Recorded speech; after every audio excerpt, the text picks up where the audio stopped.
And so what I'm looking for is someone who has had a hip injury, or who has had some pain in their hips or low back, and just in general doesn't feel so flexible. So is there anyone in here who would like to volunteer? So I saw Tisa come on up. Tisa had her hand up first. So tell me, Tisa, tell me, Tisa, what's going on? I hurt my back several years ago falling downstairs. Okay. And ever since then, just a little, if I bend over too long, like weeding the garden or something, I can't stand up. Okay. All right. So first thing that I'd like to do is to just take a look here. Is there any particular hip that bothers you more than the other? No, it's usually...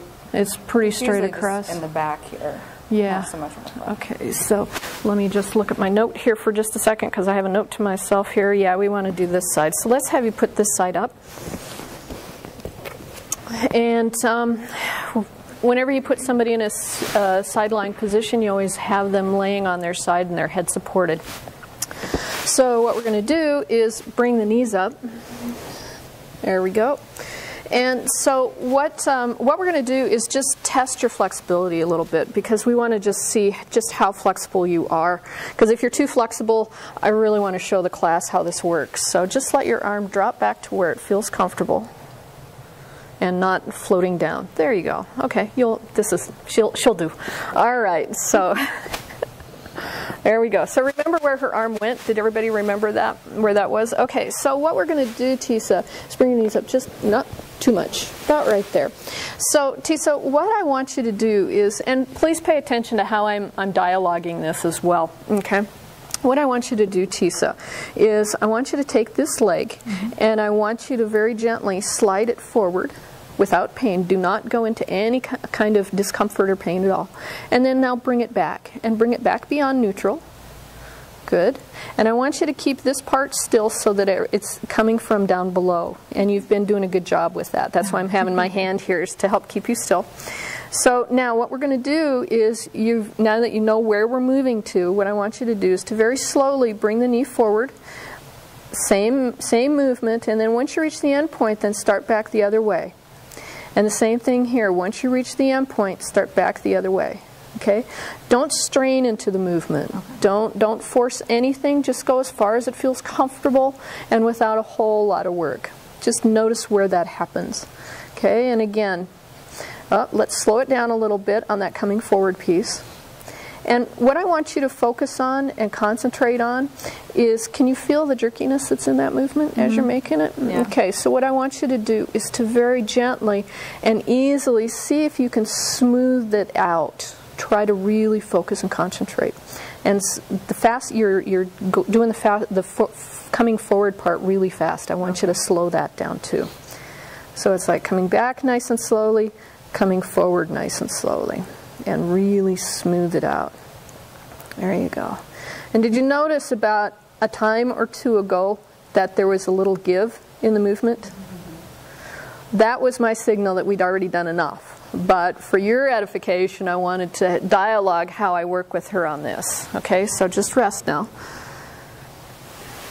And I'm going to hold her back into the same position that she was.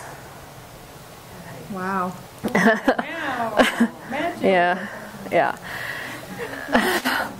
By opening up the SI joint, we changed what was going on with her whole nervous system, system-wide. And so so you can see how powerful these movements can be, is that what we did was we created space in the joint, and that allowed for her nervous system to calm down, and that allowed for her to increase the flexibility in her musculature. Okay, and it was simple, easy. It didn't feel like you were working too hard at all. Okay, and part of that is by bringing awareness into what we're doing as well, to help figure out what movements that we're working with, what muscles that we're moving. You can really see how this work can be powerful with what we're doing. Thank you so much, Tisa. Thank you. Yeah.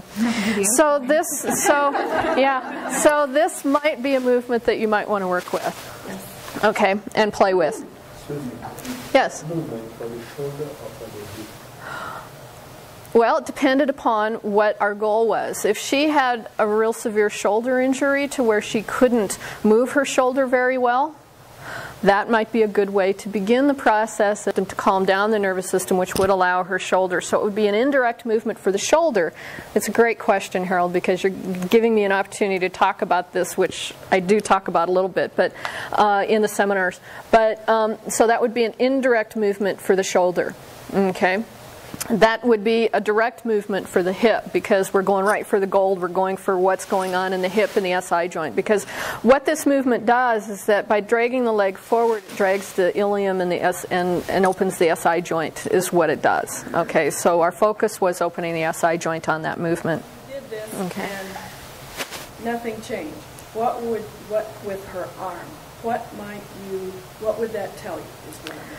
What it would tell me is that the issue is not necessarily in that SI joint.